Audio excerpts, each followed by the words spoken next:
Welcome to one more edition of Politics and Right. I'm Egberto Willies, your host. Thank you so kindly for being a part of this program. Today we have a very special guest, JD Mass, a former manager for musician Nelly, is with us today. JD Mass earned his doctorate in organizational psychology and became heavily involved in white anti-racism groups in Los Angeles and later in St. Louis. This work inspired him to write Race for What? A wise thinker and guide, JD hopes for our society to finally connect the harm of racism and help create a humane world. JD Mass, welcome to Politics and Right. Thank you very much for having me. Hey, I want to read something that was in your work. It says, Race for What? Provides stories with the book Race for What? Provides stories with a unique perspective from a white man's experience and illustrates 7 steps to heal. Mass encourages white people to work through the emotional and psychological obstacles in order to repair and heal the harm racism has caused. Bold statement. Thank you. Yes. I mean, that's what I feel like is stopping us from this change that we've been reportedly on our process of doing since the ending of slavery, is the dealing with the actual emotional and intentional side of it. What was going on? What led us to even create it in the first place? Let's identify what are those traits, and then let's work through those so that we can see the value of healing. All right, let's go a little bit earlier on, because I mean, one of the hooks that I know you use a lot of times is like, hey, you actually worked with Nelly. You were Nelly's business manager for a while. I was. How did that come about, first of all, and how does that intersect with your notion of race? Was that instrumental at all, or was that ancillary? So Nelly and I grew up as friends. He moved to our neighborhood, and around the 7th grade, we started hanging out between 8th and 9th grade, going into high school. And he and I became very close friends, and I was always entrepreneurial. And as his career took off, he wanted to do some entrepreneurial things. And so he asked me to join him in that process of helping him build his companies. Now, did you find that that you learned something interfacing with somebody of color in business that you wouldn't have otherwise found out? And there's a specific reason I'm asking you that. So yes, so as I've mentioned in the book, on the chapter about my time with Nelly, I noticed a few things. One, I came in with the white savior kind of syndrome approach to it. I wanted to make sure that I brought my level of expertise, and I wanted to, protect everybody and save everybody if there was mistakes being made and things of that nature. And I did, while I thought I was being inclusive, I really wasn't. And it took me some time to reflect on that and recognize that. And I made decisions also on my own without consulting him, that I thought was best for us, but not at that time. So that was my own introspection. I also noticed as we did Apple Bottoms jeans, and Apple Bottoms clothing line, and we were trying to expand that we were dealing with a white culture in finance that was looking to back us, but had no understanding of what Black culture, Black store owners had to go through, how credit wasn't afforded to them. So we were making sales based on future cash projections, and it was hard to get finances to say, oh yeah, we believe they'll pay. And so it was a very difference in culture that made it difficult to do business. Yeah, well, a lot of people don't understand that they believe that you start into business, and they don't believe that somebody's hue can actually decide if you're going to get credit or not, or if you're credit worthy or not. As a business owner myself, I've gone through a whole lot of that. Beat it, of course, but gone through a whole lot of that, and that you understood that being next to somebody who was actually going through it was a good thing. Okay, tell me about the 7 steps for addressing the racial divide as you see it. So it's the step number 1 for white, and it's geared towards white folks. Step number 1 is to just not take a step, stop for a moment and do some reflection, some understanding, gain some understanding before we go forward. Let's look at why racism could have started. Let's recognize that we don't have an understanding, and oftentimes we don't even know much about Black culture or any other culture because we've been taught only about our own culture as if that's the only one that's important, which feeds into this kind of white supremacy culture idea. Right. So step one, don't take a step, gain some understanding. Step two would be to actually acknowledge the harm of our culture, beyond, including anti-Black racism, but beyond that as well, just in the way that we interact is so individualistic based, and with this scarcity mentality that we bring, we don't understand community living. We don't understand that. So that there's harms that come from the way we have approached building our culture.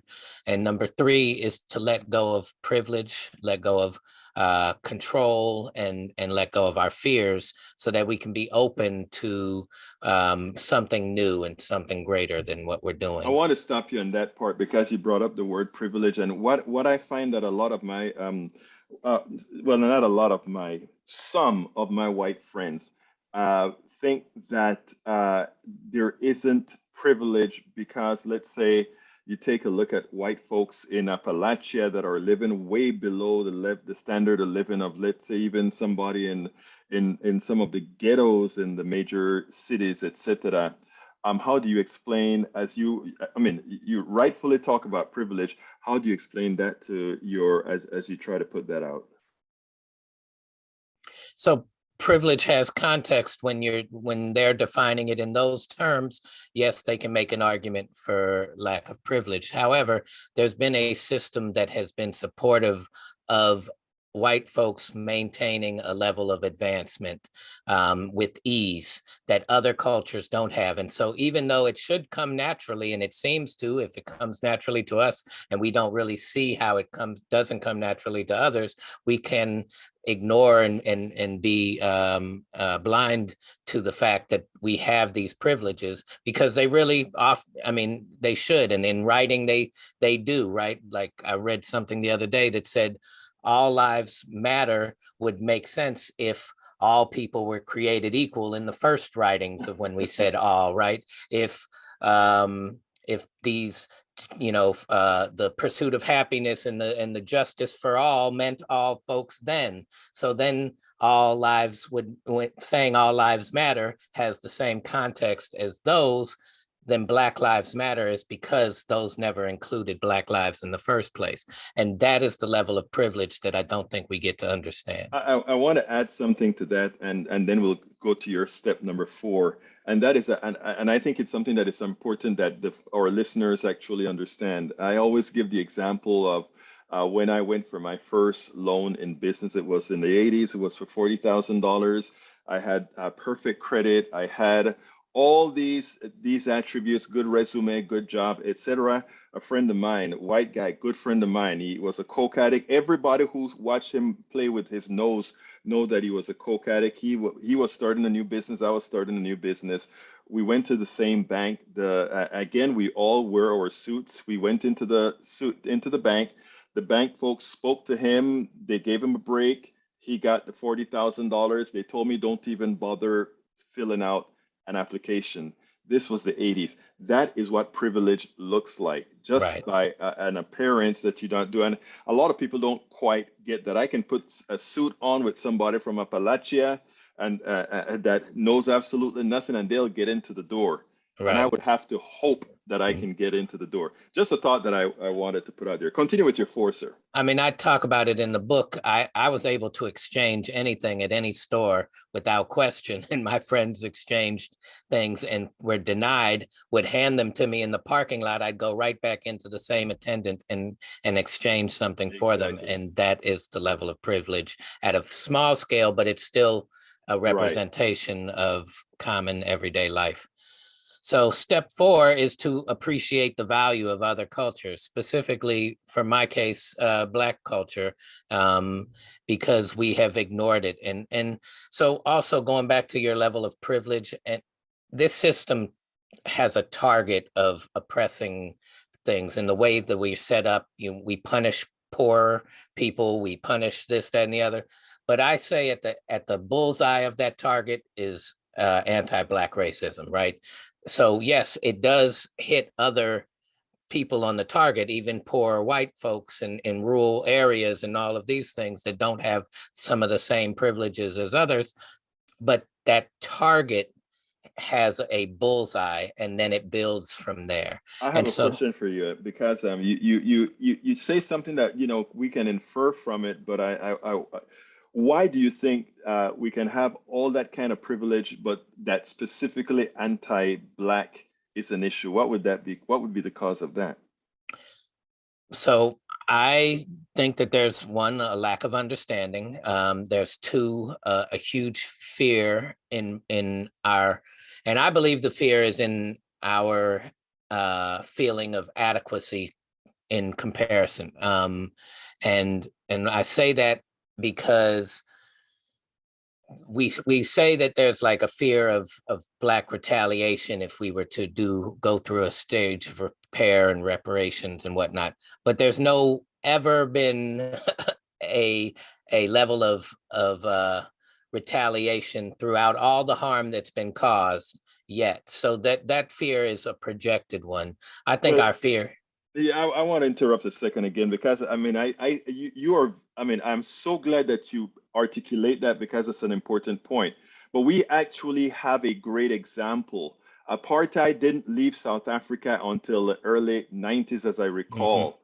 And when they had the Truth and Resolution Commission, as it turns out, nobody had anything to fear about. The millions of blacks that everybody were fearful would suddenly come down on the very small amount of whites in South Africa never occurred. Right, So we have right. examples that this is not how societies normally work. Yes, and and that level of ignorance created by our fear, and I think our fear has to do with some level of insecurity, right? I mean, Hmm. to me, racism is massive, very harmful bullying Hmm. at this like gross kind of cultural level, right? And so when you start to untangle what a bully does, a bully tries to make themselves feel better by making someone else feel lower than them, Right. but that starts from a place of not feeling good about themselves in the first place. Somewhere in there, there's a desire to boost themselves, but their knowledge of how to do so is to make someone else feel lesser than. And so something in us needs to identify, what is it? What is it about this lack of melanin skin that made us think that having less melanin, meaning I can't be outside as long in the sun, connected to the earth, which is a simple concept, what makes us have less melanin, create a society that says we're the supreme being in this structure. We are superior to someone who's inferior to us, who has more melanin and can be out in the sun. And I think that comes from back in that day, that meaning something to us. Being outside, agriculture was our way of life, and not having necessarily those same resources and understanding how the mentality of people who had an abundance of resources behaved, we brought this scarcity mentality that ended up not being able to see the welcomeness we were being offered and want to cause harm to those who had access to those resources. Excellent. Numero cinco. Number five.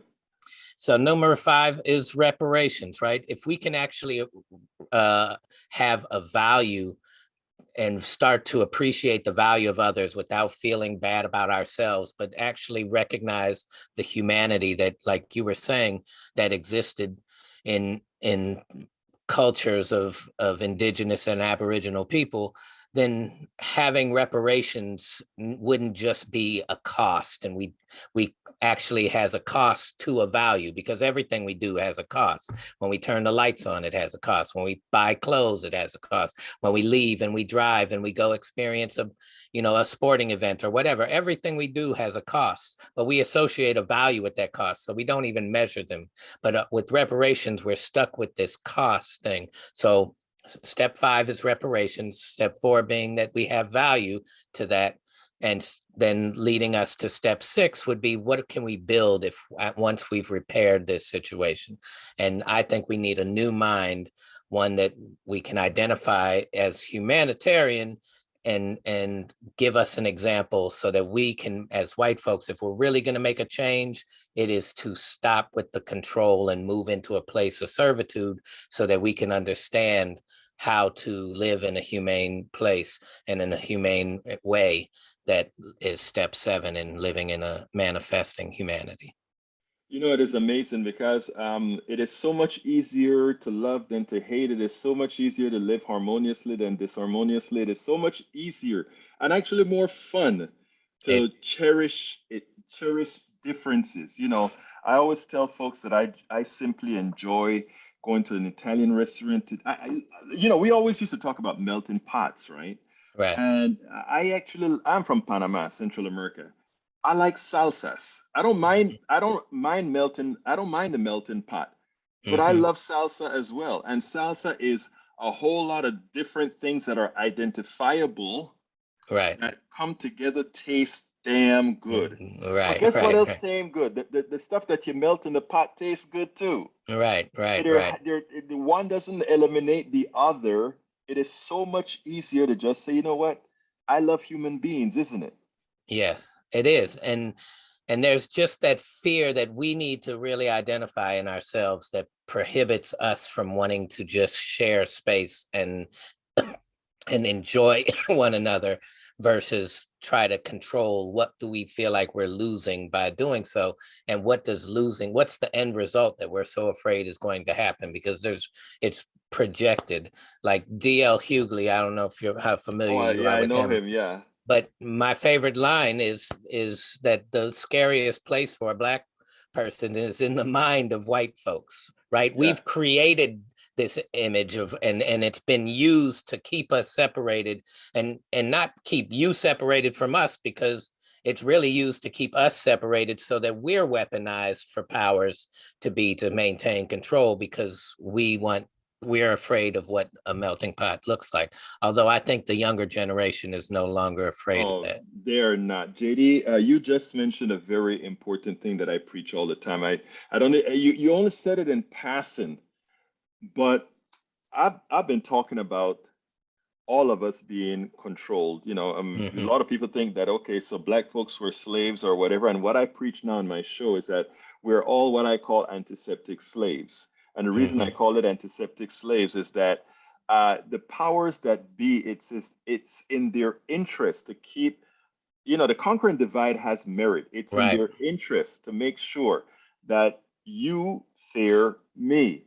right. Because if you're concerned about me, I have control of both you Hmm. and the other, Right, right? And and having people understand that is very important. And that's why a book like yours is important, but also a book coming from a white man hmm, stating these issues. A lot of people wouldn't want to say that. It's like, well, you know, a black guy can write that book too, and you know, these right. experiences that he And lived many with. of them have. Right. But the idea is you have to have, you know, a friend of mine, and this is a white girl that told me this. She said, Egberto, I'm going to tell you something. It is time. You know, I don't, when I became a blogger and an activist and all of that, I was not a black activist or a black blogger Hmm. or anything. I was a blogger. I was an activist. I was working on economic issues and Hmm. etc. And I specifically didn't want to work on black issues because of that association of, well, I Right, don't want somebody to think black is only, and she said something that you sort of alluded to, and that was we racism is a white creation. We are the right, ones who did this. And you know, I didn't ask her to say this, and then she said, we have to start telling white people to fix what's wrong. right, Don't ask black people to fix it. Maybe right, get information as far as how you feel, what you feel, etc. But right, remember, they're not the ones who had the whips. They're not the ones who said you couldn't vote. They're not the ones who, all these things that we consider undemocratic in this country, hmm, they weren't the ones that instantiated it. Your thoughts on right. that, on what she said? So one, absolutely. It's on us to really repair the harm that we've done. It's also on us to be more curious of other cultures so that we can learn something new, because we'll keep repeating the same thing if we don't, right? Like cancel culture is mostly associated with progressives, Right. but violence and murdering somebody is cancel culture. So Right. let's not get that twisted either. Right. The Right. you know, the NRA is as much associated with cancel culture as the progressives are. Right. It's both harmful. So if you're taking, so as white folks, that's why step one is don't take a step, like Right. learn that maybe our real change is to move from a position of being out front and leading into a position of learning and serving and seeing the value of that. And that's significant difference in change.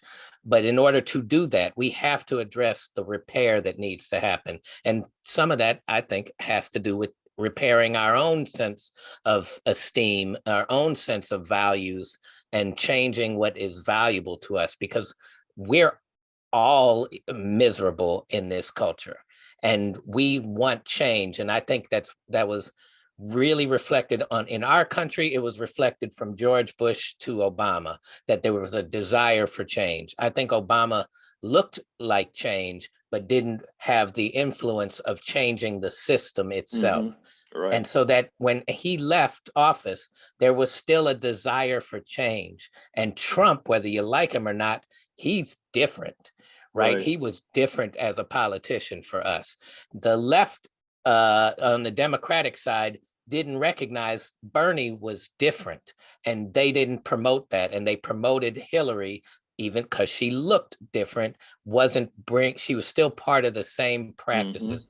And I think we got so afraid of what the difference in Trump did that we brought back Biden, and now we still want change. Right. And that change needs to happen. And it's imperative for us to address the need for change and make a move to learn how to operate in a cooperative way. But we can't even understand the individualism and the separation and the disconnection that we have in our culture that's leading to these certain things. That's what I hope to help bring some light to. Brother JD Mass Psyd, let me tell you, I am pretty sure that your book will be a part of, it's going to take a whole lot of us doing a whole lot of things, and you add into the discussion and you bring in these subjects, issues in. I think it's important. The last question I always ask all my guests is, what would you have liked me to ask you that I didn't? What would I have liked? Oh boy, that might be the toughest question I've ever been asked. What would I have I mean, liked? if you want to make a final statement, it's just as fine as well.